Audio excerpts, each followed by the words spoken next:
ang tunay na estado ng ating bansa. Ilahad ang mga pinakabagong balita at pangyayari sa ating bayan. Ipahalang sa taong bayan ang katotohanan at ipaliwanag ang mga hakbang na ginagawa ng pamahalaan upang manatiling payapa at maingat ang pamumuhay ng bawat Pilipino. Mula sa Pangulo ng Republika ng Pilipinas, Mayor Rodrigo Duterte. Ito ang Talk to the People.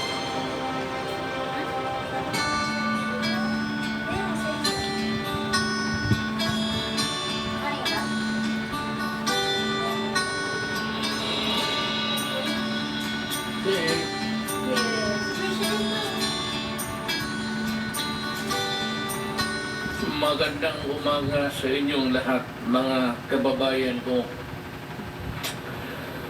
Nandito na naman kami pasunod sa salita ko na we will make a report of our accomplishments in government at kung anong ginagawa namin. And maybe in this forum to explain some baseless accusations, misconceptions and all the real to remove our focus on the fundamental need now sa bayanihan at yung implementasyon niya because of the COVID. We will discuss this because it is relevant to the answers that we will give to you. Pero una sa lahat, I'd like to introduce to you the workers of government who are here tonight, this morning. We have Director General Wilkins Villanueva of the PDEA, Deputy Director General Gregorio Pimentel, PDEA. And for the accomplishments of our government, we have Secretary Gregorio Nasan, who will report about his department. Then sa COVID-19 concerns, we have Secretary Duque, Secretary Carlito Galvez Jr., and Secretary Anyo of the DIRG. Sa video conference natin, participants, we have the Secretary Harry Roque, Director General Enrique Domingo of the FDA, Senator Carlo Alexi Nograles, the Cabinet Secretary, Chairman Benjamin Benhur Abalos of the MMDA, Secretary Salvador Panelo, Chief Presidential Legal Counsel. The other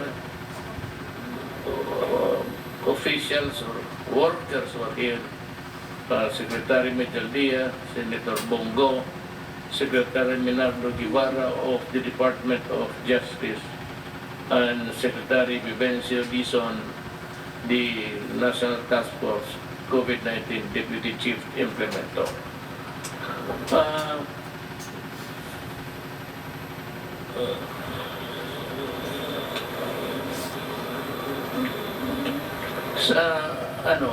Mulahin ko na lang muna a few statements before Secretary Duque is that I'd like the people to know that we are studying the possibility of vaccinating the general adult population as early as October if there is a stable vaccine supply. Kung mayroon ng madagdag ko at kung kaya na ng ma-absorb ng gobyerno yung lahat ng tao na mapabakunahan, we will start with the basisino na general public. Parang pumunta ka na doon at magpaturo ka kung hindi ka pa napaturo ng vaccine.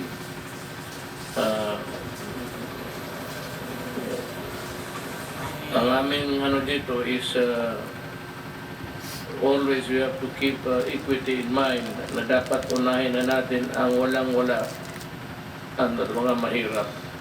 Alam mo kasi yung mga iba in the far-flung areas also of the country outside of Metro Manila, there are a lot of Filipinos waiting to be vaccinated. And doon sa kanila in the respective jurisdictions, I would suggest that unahin muna ninyo yung mga mahirap. Those who cannot really afford to be traveling back and forth. As a matter of fact, it would be nice of government to go to their places. Total, alam naman natin yung blighted areas. Many of those ayaw o hindi o needs to be convinced that there is a vaccine available and that it is good for them. Ngayon dito sa itong Senate hearing, we do not question the authority and the power of the Senate to investigate in aid of legislation. Yan ang sinasabi nila. But alam ko kasi nakita ko na pinapatawag ninyo almost so many persons and yet you're only able to put the resource person for 4, 5, 6, 7 hours. At yung iba naghihintay na wala namang silbi. And yet the subpoenas are repeated every hearing at pinapatawag sila. And I think that most of the DOH officials in this morning's hearing were all there doing nothing. Alam mo, well, with due respect to the Senate this time, ilang beses ninyo pinapatawag yung mga cabinet members, especially Secretary Duque. And umabot na kayo from the purchase, procurement, then down to itong Parmalin. Now you are branching out to drugs issue. Mahirap yan ganun, panapatawag ninyo, pabalik-balik. Tapos hindi naman ninyo na-utilize yung testimony. So ganito ang proposal ko. I will require that the cabinet members invited to your hearings that he will clear the invitation with me. At kung tignan ko na pabalik-balik na lang with no other purpose except really to rumble on, to stretch the hearings because that is good for election until the election itself. Okay man yan because you are entitled to your own strategy. Pero dito sa amin, because Secretary Duque has sometimes he has not been in control of the workings of DOH because spends most of his time nandyan sa inyo. This time, I will require every cabinet member to clear with me any invitation. And if I think that he will be called for walang silbi except to harass, to be berated in front of the Republic, ay hintuin ko na yan at pagbawalan ko na. Now, may option kayo, you can cite it. Sexual harassment, at the same time, 313, at ano yan, mamimili na lang? May photos na hindi mag-attend. So,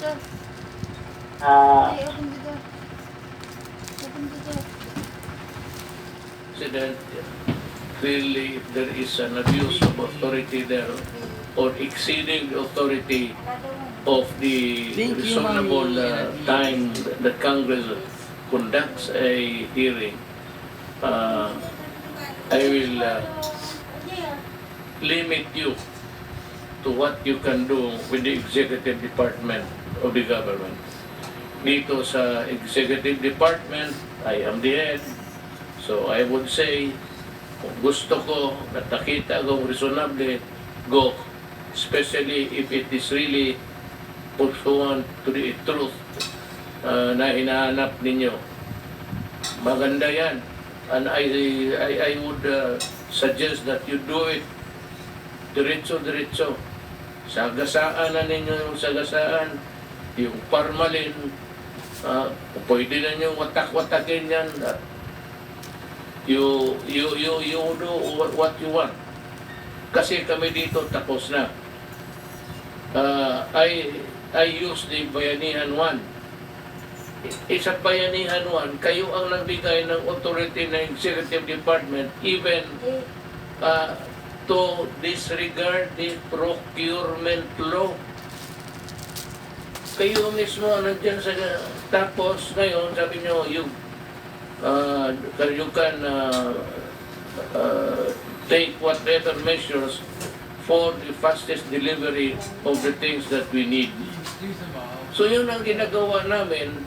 Tapos ngayon, you are dwelling on the procurement law and asking the officials to explain of their actuations. Basta ako ganito. I ordered, hindi ko man alam kung sino, basta sabi ko, dalihan mo, kay Secretary Dugue, sabi ko, dalihan mo, you do away with the, there is a law somewhere about an exemption sa procurement law. Yung makabili ka na, especially gayang negotiated contract, nandyan sa batas mismo yun ang ginamit namin. Ngayon, nag-order kami, delivered, inspected, if it was really the order, the things that we ordered according to specifications, and it was, then we paid. We did not sell out anything before delivery. Para sa akin, tapos na kami. Yung parmalin ninyo, pati droga, bahala kayo. Wala akong pakialam yung parmalin. Gutos, tawag dito, sa kumot-kumotin ng you can crumple parmalin. Wala kami pakialam dyan. Basta yung pag-abot namin, ang pakialam namin, nag-order kami, dumating, tama yun ang order. Tapos, ang presyo was negotiated. Now, meron kami ilabas na all of these things were done in accordance with even the pricing. Ngayon, for the meantime, I would just like also to remind Senator Gordon na I will campaign against you for being unfit to be a senator of this republic. You are trying, well, others are trying to be a Chinese when they are not. And ikaw naman, you are trying to be an American na hindi ka naman talaga totoong Amerikano.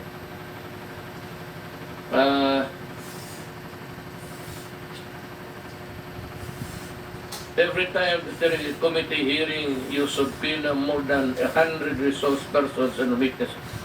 And then more than half of that number comes from government, comes from the government. Instead of working, they are stuck attending hearings that last for more than 5 hours. Tama ba yung ginagawa ninyo? I mean, are you crazy? Yes. Bakit ganun ka? Can you not approximate the time that you take to make this persons testify, question and answer? Lalo na ikaw, abogado ka. Ano ba kakakalan mo? Tsaka yung sa pagkain. Nandiyan na yung medisina, ginagamit na namin. Para sa akin, tapos na ang trabaho. Yung formalin na yan o droga, then we will talk about it. Hintay lang kayo. Oui, nabilang daw yun. Patigil ka Yan ang ano ko. May sarang hindi ka ba?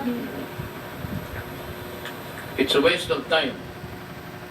And I am ordering si Secretary Duque that the next time that he is invited should clear the invitation to appear dito sa akin, and I will decide. Nasabi na ni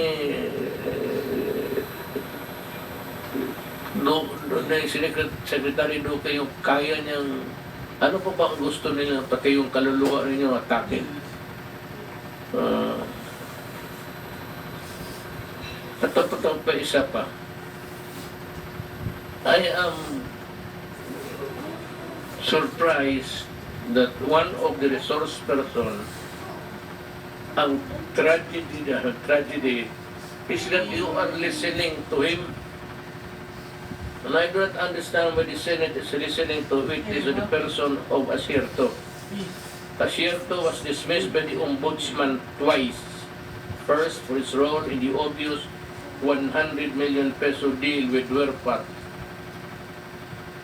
So this was later reversed. He was finally dismissed for his role in the importation and selling of more than 1,000 AK-47 to the MPA rebels. Ito ang masakit sa akin. Kaya ako rin galit talaga kay Desierto. Among others, dito ako na natipika talaga. At paragi ko itong sinasabi na siya yung was one of those responsible for the importation. Ito si napunta yung 1,000 doon sa NPA, anak no. So ilang sundalo ko namatay dyan sa mga baril na yan. Gano'n na lang ang istorya natin. Yung kalukuhan mo, you are a fraud actually. Tsaka yung sa Davao na raid ng laboratory doon, namatay 6 na foreign nationals. You managed to produce documents na pinalabas mo na iyo yun. Hindi mo alam, nandoon ako buang. I was there. Well, I was called to it was the fiscal who called me na there is something you better come here. So, nagpunta ako doon. At wala hindi kita nakita. Ilangga mo sa mga tao ng PDEA ng Davao yung credit. Talagang yung nag-manufacture ka, yung manufactured so many documents, falsified documents, and use it. You know, there is fabrication and there is such a thing as the use of false documents. Marapat ng grami ang pato mo, sigurado, buhay ako, talagang hanapin kita. Kasi, sinira mo yung gusto mo siran, sinira mo yung bayan ko. You produce so many arms to kill my soldiers. Mainit talaga ako sa iyo. Totoo lang. Ano ba ito? Ano ka bang ano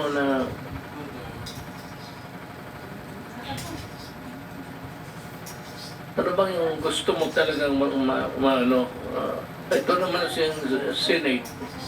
Ito na yung totoo. If it is drugs, let it come from the mouth of the PDEA. Maybe I'd like to call si Wilkins, who used to be a police officer in Davao, then he transferred to PDEA. Now he is the Director General. Wilkins, can you go ahead and make a... Huwag ka na mag-ano ng mask para